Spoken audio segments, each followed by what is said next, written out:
A father was being falsely accused of fraud. As the prosecutor pushed for 15 years, his 7-year-old daughter walked into the courtroom, stood before the judge, and said, "Let my dad go, or I'll release this." Then she lifted a hidden folder that changed everything. 15 years in federal prison, Assistant U.S. Attorney Rebecca Chen said, pointing directly at me across the courtroom. That's what Marcus Tanner deserves for embezzling $217,000 from his business partner and friend. I sat in my too small suit, the only one I owned, bought at Goodwill for $40 because the feds had seized everything else, hands cuffed in front of me, watching my life end in real time. The evidence looked bad. Devastating, actually. Bank transfers to offshore accounts in my name, forged contracts with my signature, email chains discussing moving money where no one will find it, all of it pointing to me, all of it fabricated. My former partner, David Walsh, sat across the aisle in the gallery. Armani suit, Rolex watch, fake sympathy plastered across his face like a mask. He'd set me up perfectly, stolen company money over 18 months, made it look like I did it, then reported me to the FBI with a mountain of manufactured evidence. The defendant betrayed trust, Chen continued, her voice carrying through the federal courthouse. He stole from a man who considered him a brother, who gave him an opportunity when no one else would, who believed in him. David nodded sadly, wiped at his eyes like he was fighting tears. The jury ate it up. I'm Marcus Tanner, 36 years old, auto mechanic, high school diploma, no criminal record, single father to Emma, 7 years old, who's been living with my sister Lisa for the last 4 months because I couldn't make bail. I'd met David Walsh 5 years ago when he brought his BMW into the shop where I worked. Fancy lawyer, nice guy. We got talking. He wanted to invest in an auto repair business. I had the skills. He had the money. Tanner and Walsh Auto Repair opened 3 years ago. We were partners, 50-50 split. I ran the shop. He handled the business side. I trusted him completely. My court-appointed lawyer, Thomas Martinez, fresh out of law school, 26 years old, drowning in student loans and public defender cases, had nothing. The prosecution had seized everything. My house, my car, Emma's college fund that I'd been building since she was born, my tools from the shop, everything. Martinez shuffled papers nervously. He'd tried, he really had, but he was outgunned, outmanned, outlawyered. The prosecution had 4 attorneys, access to FBI forensic accountants, expert witnesses. We had Martinez and Hope. Hope was running out. Judge Catherine Brennan, 64 years old, appointed to federal bench in 2008, known for harsh white-collar crime sentences, looked ready to rule. Does the defense have anything further before I deliver my verdict? Martinez stood. Your Honor, my client maintains his innocence. The evidence is circumstantial. We believe. You believe wrong, Chen interrupted. The evidence is overwhelming. 47 separate transactions, falsified invoices, the defendant's own signatures, his fingerprints on the bank documents. This isn't circumstantial. This is ironclad. The courtroom doors slammed open. Every head turned. Emma walked in, 7 years old, 4'2", wearing her purple rain jacket, the one with the unicorn on the back that was 2 sizes too big, pink backpack, sneakers that lit up when she walked, hair in 2 braids that my sister had done that morning, soaking wet from the rain outside. Hey! The bailiff, Officer Rodriguez, 38 years with federal court security, moved toward her. You can't be in here. This is a restricted. She ignored him, walked straight down the center aisle like she owned the place. Every eye in the courtroom followed her. Jurors, attorneys, gallery, everyone. My heart stopped. Emma, what are you? She didn't look at me, kept her eyes locked on Judge Brennan. Let my dad go, she said loudly. Her voice echoed in the silent courtroom. The courtroom went silent. That complete, heavy silence that feels like pressure in your ears. Judge Brennan's eyebrows went up. Young lady, this is not appropriate. Officer Rodriguez, please escort, or I'll release this. Emma held up a red folder, the kind you get at Office Depot for $2.99. It was bulging with papers. A few people in the gallery laughed. A kid with a folder. How cute. How naive. David Walsh smirked. The prosecutor rolled her eyes. One of the FBI agents in the back row actually chuckled, but Emma didn't move. She stood there, rain dripping from her jacket onto the courtroom floor, shaking. I could see her hands trembling, but determined. Judge Brennan sighed. Sweetheart, I appreciate that you want to help your father, but this isn't how— What's in the folder? I asked quietly, loud enough for everyone to hear. Emma looked at me then. Her eyes were red. She'd been crying, but her jaw was set in that stubborn way that reminded me so much of her mother. Proof that Mr. Walsh is lying, she said. David's smirk faded. Just a little. Your Honor, this is ridiculous, Chen said. We can't allow a 7-year-old child to disrupt federal court proceedings. She's clearly been coached. I have the real bank records, Emma interrupted. She pulled out papers from the folder with shaking hands. Aunt Lisa works at Pacific Northwest Bank. She helped me print them because I'm too short to reach the printer. She walked toward the judge's bench. Officer Rodriguez moved to stop her, but Judge Brennan held up a hand. Let her approach. Emma climbed the 2 steps to the judge's bench and handed her the folder. Her hands were shaking so badly the papers rustled. The money didn't go to an offshore account in my dad's name, Emma said. It went to an account in Mr. Walsh's wife's name, Stephanie Walsh. The offshore account has her social security number, not my dad's. Judge Brennan's expression changed as she started reading. Her eyebrows drew together, her lips pressed into a thin line. "And I have text messages," Emma continued, her voice getting stronger. "From Mr. Walsh's phone company. Verizon sent them to me when I called customer service. I had to talk to 5 different people, but the last lady was nice and helped me. Mr. Walsh texted his wife about hiding money 2 weeks before he reported my dad to the FBI." The prosecutor stood up. "Your Honor, I never saw any of this evidence. This is highly irregular. We need time to verify." "Because you never looked," Emma shouted. Her voice cracked. Tears started streaming down her face. "You believe Mr. Walsh because he wears expensive suits and my dad fixes cars. You didn't even try to find the truth." The courtroom erupted in whispers. The jury was leaning forward. Reporters in the gallery were frantically taking notes. Emma pulled out more papers. "I also have the real contracts. My dad keeps copies of everything in boxes in our garage. He says you always keep receipts because you never know when you'll need proof. These," she held up copies of the prosecution's evidence, "are fake. The signatures don't match. I checked with Mrs. Carmen Rodriguez at the public library. She used to be a document examiner before she retired. She showed me how to check." David was pale now, actually pale, sweating. "And I have videos," Emma said, "from the security cameras at Dad's shop. The DVR saves everything for 90 days. Mr. Walsh comes in at night, after the shop closes, when no one's there. He's on Dad's computer, doing the fake transfers, making the fake invoices." She pulled out a USB drive from her backpack. "It's all here. 6 different nights. The DVR has dates and times on everything." The courtroom exploded. Reporters scrambling, jury members talking, the prosecution team looking at each other in shock. Judge Brennan slammed her gavel. "Order! Order in this court!" Everyone went silent. The judge looked at David Walsh, really looked at him. "Mr. Walsh, stand up." David stood slowly. His confidence was crumbling. His hands were shaking. The fake sympathy had disappeared, replaced by barely concealed panic. Judge Brennan reviewed the folder, page by page. Her face darkened with each one. She pulled out her reading glasses, read more carefully, compared documents. Her jaw clenched. Finally, she looked up. "Bailiff, arrest David Walsh for fraud, perjury, obstruction of justice, and wire fraud." "What? No!" David backed away from his seat. "She's just a kid. She's lying. This is coaching. Her father put her up to this." "The bank records don't lie, Mr. Walsh," Judge Brennan said coldly. "Neither do Verizon's text message logs, or security camera footage with timestamps and metadata." Officer Rodriguez grabbed David, spun him around professionally, cuffed his wrists behind his back. "This is insane!" David screamed as Rodriguez read him his rights. "You can't believe a 7-year-old over me. I'm a partner at Morrison & Associates. I have a reputation.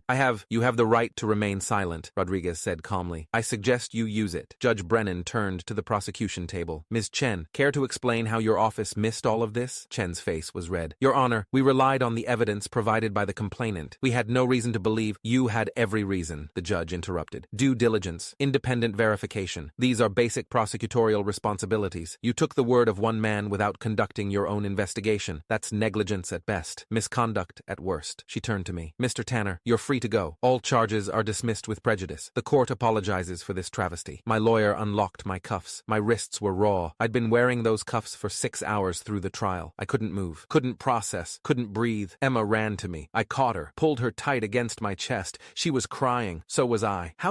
Where did you always said keep receipts, Dad." She sobbed into my shoulder. "So I kept all of yours. And when they took you away, I asked Aunt Lisa to help me. And she did. And Mrs. Rodriguez at the library. And the lady at Verizon. And everyone helped because they said what happened to you wasn't fair." I held her tighter. This impossible, brilliant, fierce little girl who'd just saved my life. David was still screaming as they dragged him toward the doors. "I'll appeal. I'll sue. This isn't over. You'll never work again, Tanner. I'll destroy you.